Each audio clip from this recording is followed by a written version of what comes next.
बिजनौर जिले में भाजपा के दो बड़े नेताओं के बीच चल रही जुबानी जंग के बाद अब राजा भारतेंद्र की भी प्रतिक्रिया सामने आई है। बता दें कि सदर विधायक पति मौसम चौधरी ने प्रेस कॉन्फ्रेंस कर राजा भारतेंद्र पर कई गंभीर आरोप लगाए थे, जिसके बाद इस मामले में राजा भारतेंद्र की भी प्रतिक्रिया सामने आई है। देखिए क्या कुछ कहा राजा भारतेंद्र ने। सर, आपको बताना पड़ेगा क्या कहा उन्होंने, क्या नहीं कहा। आपने 65 करोड़ वाला जो बजट था उसको लेकर कुछ सवाल उठाए थे। उनका ये मानना है, वो जो कह रहे हैं आज जो प्रेस कॉन्फ्रेंस की है, कि आप टारगेट कर रहे हैं उन्हीं को, कहीं ना कहीं जुलाई 2023 में माननीय विधायिका सुची चौधरी जी का फेसबुक देखिए, उसमें उन्होंने स्वयं लिखा है कि उन्होंने मुख्यमंत्री जी को महाराज जी कहा है कि महाराज जी के द्वारा ये पैसा भेजा गया है।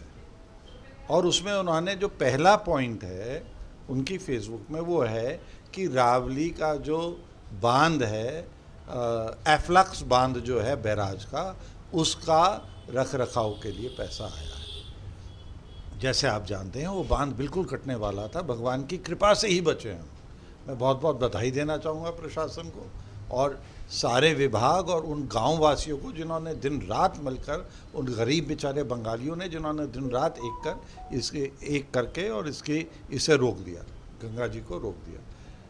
नहीं तो ये अगर बांध टूट जाता साहब तो पानी कहाँ तक आता है इसकी हम कल्पना कर सकते, कितना नाश होता है इसकी भी हम कल्पना नहीं कर सकते।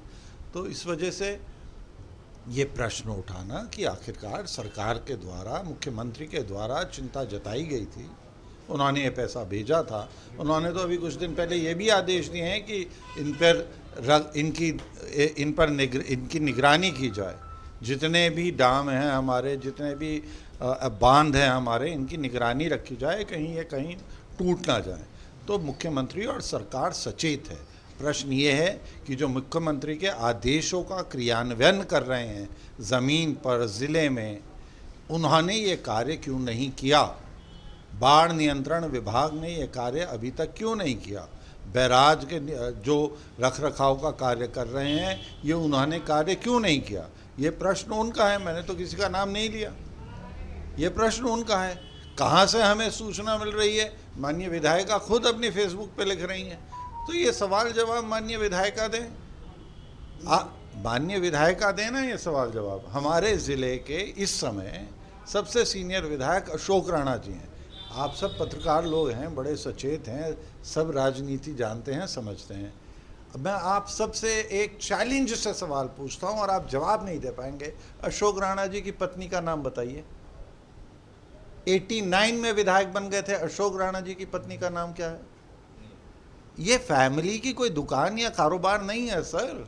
जो होता है विधायक, काम उससे लिया जाता है, प्रश्न उससे पूछा जाता है, काम उसे करना पड़ता है, क्योंकि कोई केवल वो ही अधिकृत है विधानसभा के अंदर जाने के लिए, केवल वो ही अधिकृत है भारतीय जनता पार्टी की बैठक में अंदर आने के लिए। ये तो जिले की बैठक में आप वैसे घुसे जाएं बिना बुलाए तो वो अलग बात है, मगर प्रदेश कार्य समिति में आप परिवार का सदस्य एंट्री नहीं कर सकता। जो प्रदेश कार्य समिति का सदस्य होगा या विधायक होगा वो ही जाएगा। तो ना ये पार्टी की परंपरा है, ना ये सरकार की परंपरा है कि सारा परिवार बोलने लगे। तो आप ये कह रहे हैं कि विधायक प्रतिवाद प्रेस कॉन्फ्रेंस नहीं करनी चाहिए? सबको करनी चाहिए, मगर वो आप खुद ही जवाब दे रहे हैं कि वो प्रेस कॉन्फ्रेंस इसलिए कर रहे हैं क्योंकि वो पति हैं।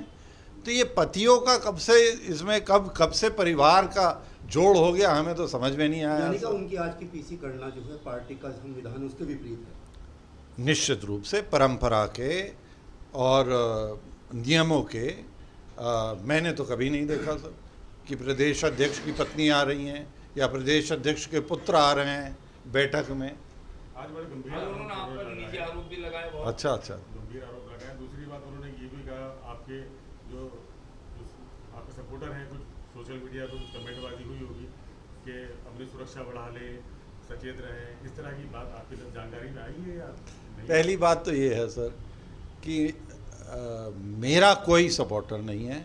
मैं 91 से भारतीय जनता पार्टी का कार्यकर्ता हूँ और मेरी पार्टी के जितने भी कार्यकर्ता हैं वो सब समकक्ष हैं।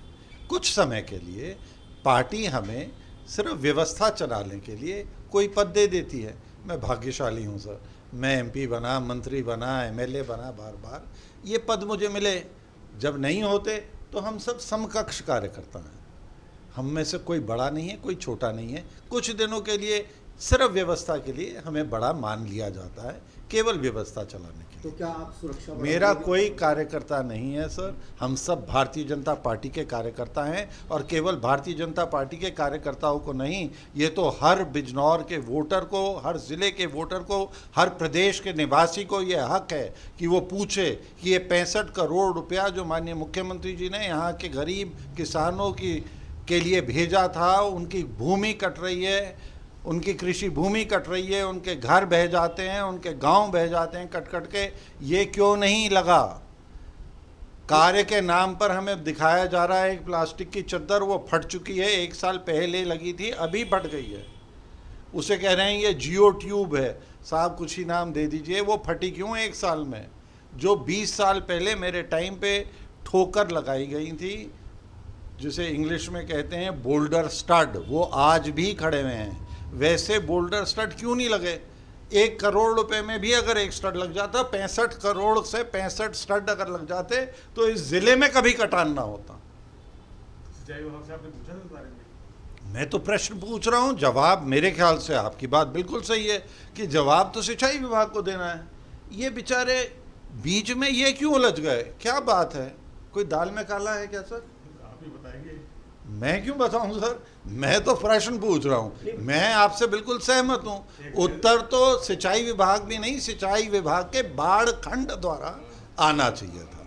ये बाढ़ खंड का काम है, सिंचाई का नहीं है। ये तो सिंचाई विभाग के जो बाढ़ नियंत्रण का काम है, उसमें जो अधिकारी हैं, कुछ मुरादाबाद में बैठते हैं, कुछ धामपुर में जो यूनिट है वो मेरे ही द्वारा खुलवाया गया था जब मैं मंत्री था। ये उन्हें देना चाहिए जवाब। उसका क्रियान्वयन करना ना करना, उसकी डिटेल देना, ये उनका काम है। विधायक जी का ये कहना है, विधायिका जी का, कि ये 65 करोड़ तो इस तटबंध के लिए आया ही नहीं था। एमपी साहब को तो ये पता ही नहीं है। सही बात है, मगर उन्होंने ही अपनी फेसबुक में लिखा है। मैं आपको अभी भेज देता हूँ उनकी फेसबुक का लिखा हुआ। उनसे पूछिए या बताइए कि कृपया करके ऐसी सूचनाएं देके हम हमारे ज़िले की सीधी सी जनता को ऐसे भ्रमित ना करें। अगर नहीं भेजा था और अगर ये काम नहीं था तो उसमें पहला बिंदु लाल स्याही से लिखा हुआ है। पहला बिंदु लाल इंक से है, बैराज के तटबंध का रखरखाव। मैं आपको भेज दूँगा। आज की प्रेस कॉन्फ्रेंस के बाद क्या आप हाईकमान की शिकायत वगैरह करें? जो नाराजगी है इस बात को लेकर, ये प्रेस कॉन्फ्रेंस तरह की नहीं करनी चाहिए? हमें काम से मतलब है। माननीय मुख्यमंत्री जी द्वारा जो एक भी पैसा भेजा जा रहा है वो जनता के काम में, जनता के सदुपयोग में, गरीबों के लिए लगे, क्योंकि उन्हें गरीबों की चिंता है। ऐसा ईमानदार प्रधानमंत्री और मुख्यमंत्री ना देश ने कभी देखा, ना कभी देख पाएगा। मुख्यमंत्री जी की बहन एक चाय का ढाबा चलाती हैं हाईवे पे उत्तराखंड में। प्रधानमंत्री जी की माँ जब आखिरी बार वोट डालने गई तो वो साइकिल रिक्शा से गई।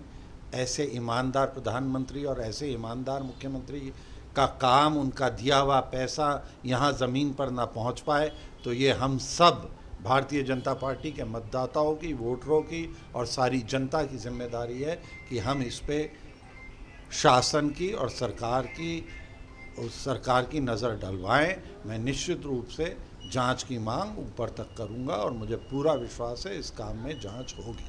विधायक पति जी ने कुछ निजी हमले भी किए हैं आप पर, भगवा वस्त्र पर भी कहा है कि रावण की संज्ञा दी है आपको कि रावण भी पहनता था भगवा वस्त्र और वो जनता को बरगलाने का काम करता था। तो इसके बारे में आप क्या कहेंगे? इस बारे में मैं तो साहब बहुत सालों से भगवा वस्त्र पहन रहा हूँ। एक बात है, ये कुर्ता पहन रहा हूँ। दूसरी बात ये है कि मैं समर्पित कार्यकर्ता हूँ। ये तो अभी आए हैं पार्टी में, 2017 के चुनाव में आए हैं। 2017 में जिन वजहों से ये आए गए वो पूरा गांव जेल में पड़ा रहा। आज भी इनसे चंदा वसूला जाता है वकीलों को पैसे देने के लिए। वकील कौन है ये भी सबको पता है। वो इस बात पे भी कह है रहे ना। थे कि गांव वालों से पूछिए साहब, जो जेल में भी पड़े रहे 3 साल तक और चंदा भी जमा कर करके इन्हें देते रहे, इनकी बेल हो गई और गांव वाले अंदर ही पड़े रहे हैं जी। ये पेदा कांड से लाभ किसका हुआ ये सबको नजर आ रहा है। ये उनका ये भी कहना था प्रेस कॉन्फ्रेंस में, आप मुख्यमंत्री कार्यशैली पर सवाल उठा रहे हैं। मुख्यमंत्री की कार्यशैली पे तो कोई मूर्ख ही सवाल उठाएगा, और मेरे जैसा समर्पित कार्यकर्ता जिसने, उन्होंने बिल्कुल सही बात कही, जिसने अपना रंग भी पार्टी के आज से नहीं इतने सालों से एक ही रंग का कुर्ता पहन रहा हूँ, जब ऐसे व्यक्ति पे ये प्रश्न उठा रहे हैं तो मैं इनका, ऐसे लोगों का जवाब देना भी उचित नहीं समझता। और जो अन्य बातें उन्होंने कही हैं कि अपनी सिक्योरिटी बढ़ा लो, ऐसी धमकी देना मेरी पार्टी की ना परंपरा है, ना मेरी पार्टी की नीति है, ना मेरी पार्टी का संस्कार है। इन्हें फिर से सोचना चाहिए, शायद ये गलत पार्टी में आ गए। अगर ऐसी भाषा का इस्तेमाल करना था तो और बहुत अन्य दल हैं, हमारी पार्टी को तो क्षमा करें। इंदौर सीट से दावेदार हैं अगली बार चुनाव में? ये तय हाईकमान करेगा। हमारा काम अपनी पार्टी की नीति रीति नीचे तक पहुंचाना है। पार्टी के द्वारा भेजा गया जो धन है वो घर घर तक पहुंच पाए, जन जन तक पहुंच पाए, इसकी चिंता हम निरंतर करते रहेंगे। दावेदारों की लिस्ट में आपका नाम होगा या नहीं? ये भी पार्टी तय करेगी। दावेदार चाहे जितने बन जाएं सर, टिकट किसे मिलेगा ये हाईकमान तय करता है। सेंट्रल पार्लियामेंट्री बोर्ड तय करता है जो कि दिल्ली में बैठता है। उसका कोई लेना देना इन गरीबों से नहीं है। कृपया करके अपना ध्यान जब यहाँ घूमें तो यहाँ पर लगाइए, इनकी समस्याओं पर लगाइए। ये जो पैसा 65 करोड़ गायब हुआ है, इसका जवाब दें, इसका जवाब लें, सब मिलके इस पर काम करें। क्यों नहीं लगा? कभी कहते हैं पैसा वापस हो गया, घर आई लक्ष्मी क्यों लौटी? सरकार से पैसा लेना इतना कठिन है, ये आपने आधे से ज़्यादा धन क्यों लौटने दिया? क्यों नहीं अन्य प्रोजेक्ट हुए थे तभी सैंक्शन जो थे वो पूरे क्यों नहीं किए गए? ये वापस क्यों लौटा? ये चिंताएं क्यों नहीं, हम इन पर क्यों नहीं चर्चा कर आप रहे? जांच की मांग करेंगे? निश्चित रूप से कर रहा हूँ, और इस पर ऊपर तक जाके करेंगे और करवाएंगे, और दोषियों को दंडित करवाएंगे। कल मंत्री जी आ रहे हैं। कौन से मंत्री? स्वतंत्र देव। हाँ, निश्चित रूप से उनसे भी कहेंगे, और मैं आपको विश्वास दिला रहा हूँ कि जांच होगी। अच्छा, कहीं ये वजह तो नहीं रही कि आपको जनता चाहती है, और उन्होंने बरसाती मेंढक कहा आपको कि आप लोग यहाँ पर टिकट की दावेदारी करेंगे तो उनका टिकट कट सकता है, तो इसलिए आपको बरसाती मेंढक कह के वो बौखला रहे हूँ और आप पर आरोप लगा रहा हूँ। मैं तो केवल इतना कहना चाहूँगा कि साहब, चुनाव हिंदुस्तान में पहली दफ़ा 1937 में हुआ था। वो चुनाव मेरे दादाजी जीते थे, उसके बाद बार बार मेरे पिताजी जीते हैं, और उसके बाद मैं भी जीता हूँ। MP भी रह लिए, मंत्री भी रह लिए, विधायक भी रह लिए। आपके जो ज़िला का पुरातत्व अभिलेखन है उसके मुताबिक सहारनपुर का किला 400 साल पहले बन गया। अगर ऐसे पुराने इस ज़िले के रहने वालों को भी बरसाती मेंढक कहा जा रहा है तो आपकी परिभाषाओं का बहुत बहुत धन्यवाद।